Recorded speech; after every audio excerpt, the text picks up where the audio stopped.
Happy Easter and welcome to another long session, in which we attempt analysis and insights into topical issues in the news. I'm Tariq Divine Jr. in Douala, and standing by next door with a summary of our key talking points today is Kejang Henry Atembe with the headlines.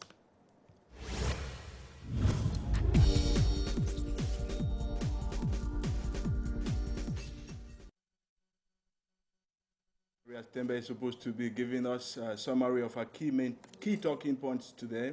It is the headlines. For the first time in Nigeria's history, an incumbent concedes defeat at the polls. And as the political earthquake sends Goodluck Jonathan packing out of State House in Abuja, what will change in Cameroon's relations with the Western neighbor under Muhammadu Buhari? I think the first thing is intelligence. We must have the government's ability to collect intelligence, credible intelligence, and prepare operations accordingly is very, very important. And as the world congratulates Goodluck Jonathan for his demonstration of statesmanship following his public acknowledgement of defeat, Cameroon's political arena continues to be characterized by long-serving party leaders. Why is political party succession such a headache in Cameroon? And then, as Christians await the resurrection of Jesus Christ Sunday, thus Judas Iscariot deserve to be gnashing his teeth in hell for betraying the Savior. Get the answers on Newsroom. Great stuff, Henry, and thanks indeed. Henry should be joining us over the next couple of minutes to bring us fresh news scoops from the Canal International Newsroom.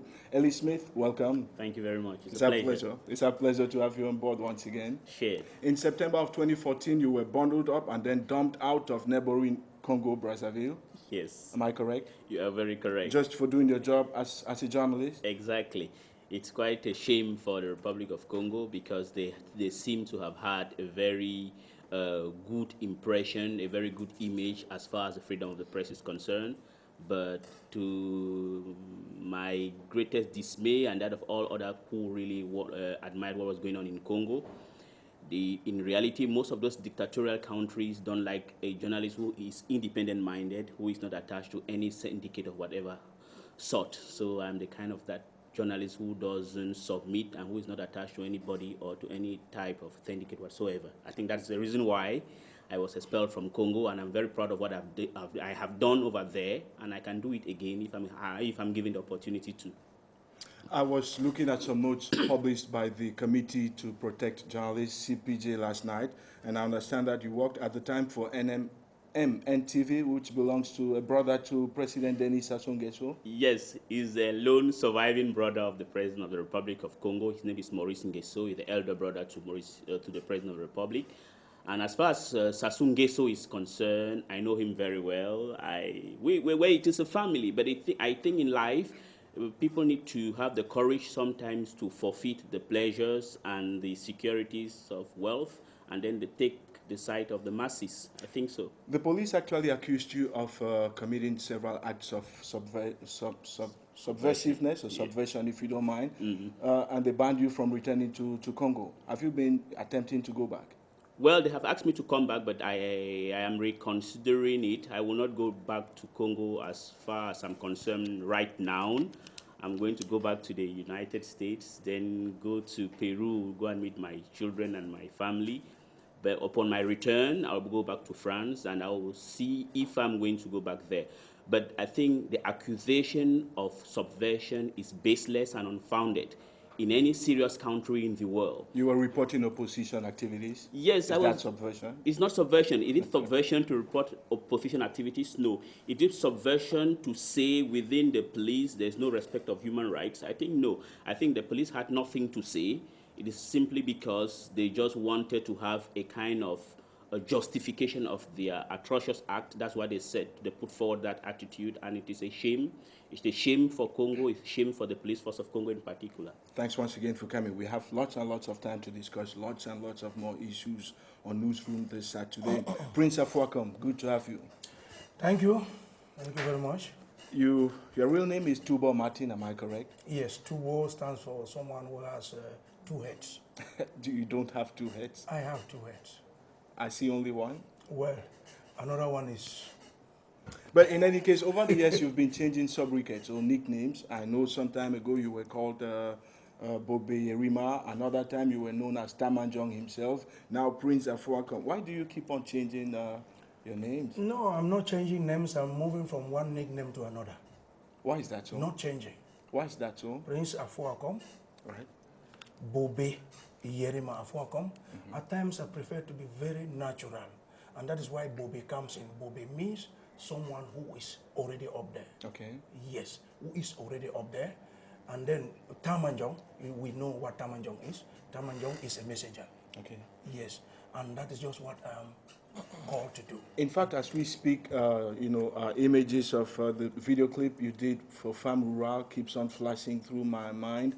And despite your successes as an outstanding artist and musician in Cameroon, there are several complaints for the music industry in Cameroon, in fact, the culture industry in general. Yesterday, or was it 2 days ago, guitars were being distributed to musicians. Is that the way to go for a country like Cameroon? No, I don't think if the problem of guitar was, those guitars was not distributed by the government. Yes. As a private initiative. Yes, according to what Romeo Dika told us, according to what he told us, that he is one of the vice presidents of a certain association, International Federation of Musicians. Professional musicians. Right. And that association has a program every year to give one or two things to professional musicians in the world. So, considering that he is one of the vice presidents, he had to lobby that this year was guitars that they were going to hand over to professional musicians. He has to play a role as a president of a syndicate in Cameroon first to lobby for some of those guitars to come to Cameroon. And when they come to Cameroon, he can only offer them through the Ministry of Culture. Is that the kind of assistance you deserve? You being Prince Afuakam, do you need a guitar No, I don't to need... improve your art? No, I have 3 guitars in my house. Do you need another one? I may need another one if I find it necessary. So when I was invited by the Ministry of Culture to be there, and I don't see any reason why the Minister of Culture will invite me, I will not come. Some people will think that maybe I'm against something happening somewhere. So as I was saying, this one is not one of the problems. My fear was that this one can come and confuse and push away the cry for salvation that we, the Cameroonian artists, have been crying for long. But it was clearly declared that this one was just an offer from a syndicate. Let me get your reaction, and this is brief enough. Let me get your reaction to the fact that Cameroon, of all countries in the world, doesn't have a cinema hall.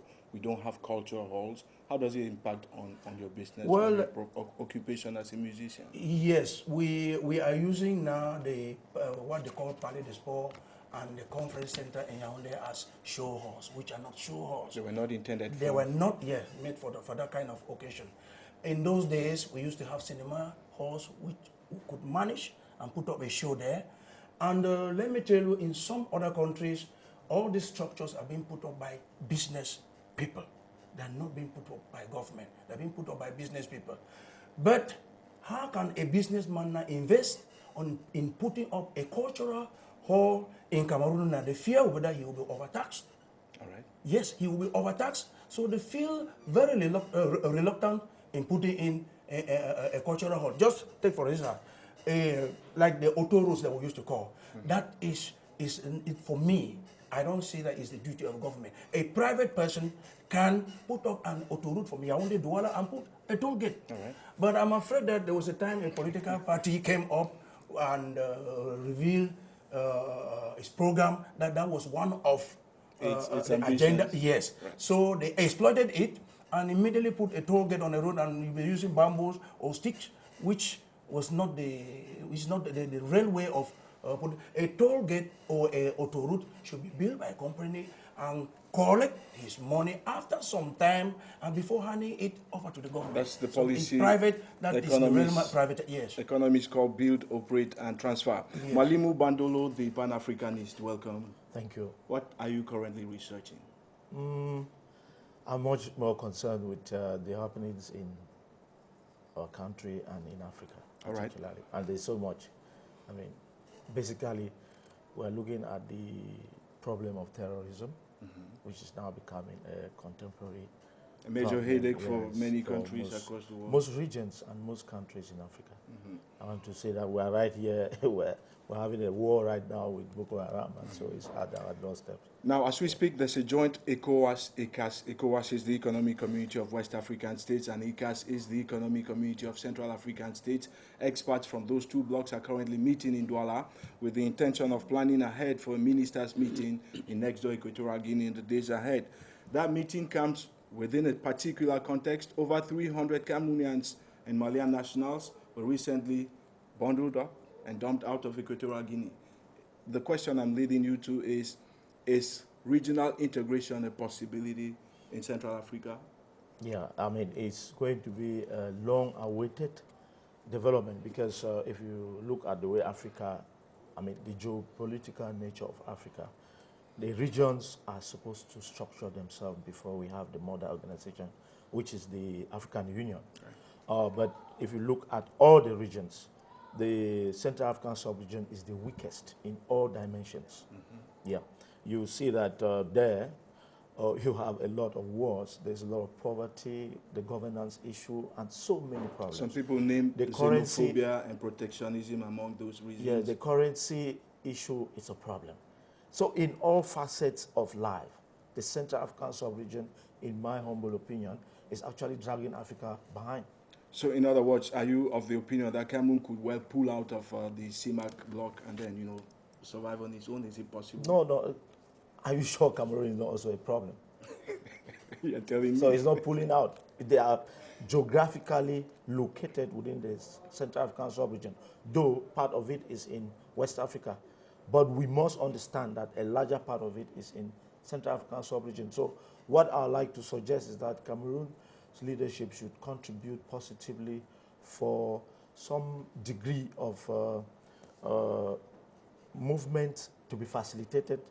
Look at the political issues that are hindering the integration of the Central African sub-region in terms of movement, in terms of economic activities, in terms of social activities, and so on and so forth. All right. Yes. Thanks very much for coming, gentlemen.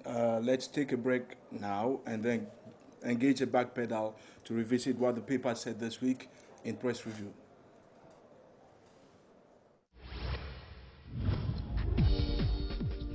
Eden newspaper launched its Easter week deliveries Monday with a blood-curdling front page attention grabber recounting how law enforcement officers on March 18 nabbed two presumed human body parts vendors, Sule Usmanu and Nyamsai Isa in Sabongari in the Donga Mantun division, in the possession of skulls and bones. And as these suspects pondered their doomed fates in Nkambe prison, the Star positioned incumbent Goodluck Jonathan and Muhammadu Buhari on the balance, weighing their chances of victory in Saturday's presidential poll in next-door Nigeria. A closely fought ballot blighted by Boko Haram strikes and jumbled by technological hiccups, according to the Post. Amid trickling reports indicating fading luck for Goodluck, the Post alerted crooked government officials with skeletons in their closets to watch out for detectives due deployment by the National Assembly to probe the sources of their resources. Elsewhere, La Nouvelle Expression heralded the pending April 1 landing in Cameroon of two Chinese-made MA-60 planes bought by the government 3 years ago under controversial circumstances, and vain SDF clamors for an inquiry into their acquisition modalities. Then, hopping from one scandal to another, Le Messager narrated the tribulations of some 33,000 mostly Nigerian refugees dislodged by Boko Haram barbarities encamping at Minawao in the far north, before recounting how MPs last week implicated Sports Minister Adum Garwa in a mafia network indulged in selling matches and imposing players in the indomitable Lions' den. And gradually, the week edged on with Repair Tuesday unveiling the names of private sector tycoons bankrolling the CPDM in exchange for government contracts and gratuitous tax holidays, as Le Messager zoomed in on the succession intolerance within political parties. According to the French language daily, while contemplating the CPDM without its 3-decade-serving national president Paul Biya is unimaginable for the vast majority of militants, challenging Nijon Fundi's iron grip on the SDF throne is tantamount to abomination for acolytes of the 25-year serving chairman. At midweek Wednesday, Nigeria's new and yet old President Muhammadu Buhari claimed the headlines in La Nouvelle Expression. Le Messager and Eden in the country's history-making presidential poll, which for the first time saw an incumbent democratically dethroned. For La Nouvelle Expression, Africa's most populous nation and biggest economy was sending a message to the continent's sit-tight presidents. And while Le Messager noted that the 50 billion franc pledge by the Economic Community of Central African States to support Cameroon and Chad liquidate Abubakar Shekau's Boko Haram remained unfulfilled, a front-page insert in the delivery indicated that Equatorial Guinea, which is planning to host a joint ECAS-ECOWAS summit, had expelled some 300 illegal Cameroonian and Malian migrants. As the papers prepared to go on recess Thursday ahead of Good Friday, Le Messager contended that Goodluck's acknowledgement of defeat furnished a clear lesson of democratic maturity, which concomitantly heralded an end to the PDP administration's chaotic governance, which among others provoked the departure from the party of the likes of Kingmaker Olusegun Obasanjo. Replacing the lead on the week, the Post in its weekender publication proclaimed impending trouble for CRTV boss Amadou Vamulke following his second appearance at the Special Criminal Court on March 27 over allegations he siphoned 1 billion franc CFA from the coffers of the taxpayer-funded state broadcaster. Then, wrapping up its reporting of the Buhari election victory for the week, the paper served readers a story focusing on the declaration of 3 days of free nationwide sex by members of the National Association of Nigerian Prostitutes to salute the country's Pacific power transition. Thanks for staying on with us. Christians the world over are awaiting the resurrection tomorrow of Jesus Christ following his crucifixion last Friday. That was Good Friday. For our first talking point today, we try to question the reasons for the eternal damnation of Judas Iscariot, whose betrayal of Jesus Christ actually triggered the event that led to his crucifixion and, of course, salvation for humankind.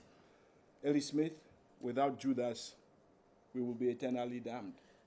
Well, you know, as far as religious things are concerned, I'm a religious person myself. Right. So most often I'm afraid to do any pronouncement, perhaps. But I think that if God always gives people the option, I think Judas had the option not to betray Jesus Christ. If he didn't do that, well, then the gospel message would have been tweaked or twisted somewhere. I don't think so. God always have a solution for everything. So God is a liberal individual, and I think he gives us all the options to say yes and to say no. So Judas opted for whatever, for the betrayal, and then what happened. I think what happened is because Judas betrayed Jesus Christ, then also God decided to show how he is good and generous to humankind. God, good and generous to humankind. Prince of Wakon, but does Judas deserve to be in hell? I want to recall one of my songs, which is talking about the history of Afuakom, which was stolen. That's the statue Yes, the statue, which was taken away from stolen Comland. from the Comland in 1966. Right. 1966, I was still 10 years old, and was later discovered in the United States of America. So in one of those songs, I am thanking the person who succeeded in stealing that statue from that place and sell it. If not, some That's a of paradox. Yes, I'm thanking him because it's thanks to him that Com is known, that Cameroon, that Northwest Cameroon is known, because when they discovered that thing in the United States in 1973, it was a worldwide, it was news. Now come down to earth and talk It was about news. Yes, come So, back. coming back to Judas, I want to say thanks to Judas. If not, if Jesus Christ did not die, then to serve mankind as it is written, then I don't know whether God would have sent back again, reign in this world for 80 days instead of 40 days, as he did before, to destroy this world, because we are moving from fry pan to fire.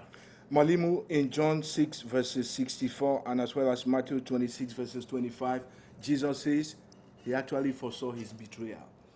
Is this man supposed to be in hell? I'm still looking for the answer. Yes, the answer is not far-fetched. It's right there in the Bible. I think initially Judas did not set out to betray Jesus Christ. I mean, I had a debate with my Reverend Pastor, Reverend Bame, and I tried to question him on that. I mean, just yesterday. He said, and it is in the Bible, if you look at John chapter 18, verse 11 something, Jesus Christ says that it is better for he who handed him over to the Roman authority not to have been born. Yes. Which indicates that Judas was not ordained to betray Jesus Christ. But someone was supposed to do it. No, let me put this. You understand that even in the course of the trial, when Jesus Christ was arrested, even Peter slashed off the ear of one of the Roman officials. Yes. And Jesus asked him to put it back, that he who lives by the sword died by the sword, which is like telling the disciples, because they were very confident of the power of Jesus Christ. Having resurrected Lazarus 4 days in the grave, you know, they had the impression that, I mean, Judas particularly had the impression that if he betrays Jesus Christ, the power he had will overpower that of the Roman authorities. But they didn't understand that that was not the mission of Jesus Christ. And so if he's in hell, it's because he took a responsibility which he was not ordained to execute. And so it's obvious that he deserved to be in hell, because whether he was to betray Jesus or not, there was a divine prophecy that what had to happen to Jesus Christ will happen. In other words, he was an innocent victim. Not an innocent victim. It is greed. As a matter of fact, to be very specific, it's as a result of the greedy nature of Judas that he had to do what he did. Elie Smith, some people say Judas actually finds himself in hell today because he did not only end with the betrayal, but he actually went and decided to commit suicide. It's against the Bible. Yes, suicide is against the Bible, but I think that he deserved what he got if there is anything such as hell at all. But as the colleague just said, he had the option if he was not greedy, and if he knew how to say no, he knew how to control his own self. I think he wouldn't have been the one to carry that type of responsibility that he has shouldered. So, well, as far as I'm concerned, that type of debate on spiritual matters, I try to distance myself about it. Yeah. Prince Afakam, here is a man who actually collected 30 pieces of silver from the Roman high priest, and then actually went away and bought a piece of land for himself. But when he realized his guilt, he came back to return the money to the Romans, and they sent him away. They refused the money. I mean, that was an indication of his repentance. Why wouldn't God forgive him? That is the question. And I am still insisting that they say Jesus Christ died to serve mankind. And if he was not betrayed, to be killed, to serve mankind. So I don't see any reason why my man should be in hell. No, I don't see any reason because he had to solve a problem. Right. He betrayed Jesus. Jesus was killed. He died to save mankind. If he did not die, what would have been the war today? But that is the belief. Each time I ask, so many bad things that are happening in this world now are more than what used to happen in those days. But a pastor is telling me that it is even because Jesus died that some of those things are not happening too much. Okay. Because Jesus died. So I don't believe that he should be in hell because he did something very good for mankind. Elie So, Smith, right? yes, considering that if they cannot forgive somebody who is coming back to repent and be born again, then it's a terrible thing. If it is originated from them. Elie Smith, I will spare you last comments on this. Yes. But I'll come over to you, Mwalimu Bandulo, and find out what's your reaction? No, as I said, issues of religion, Judas was they the are keeper very, of the disciples' complex. course. They are very complex debates. I wish we had a trained, Bible ordained man, theologians. an ordained man of God here. But looking at it from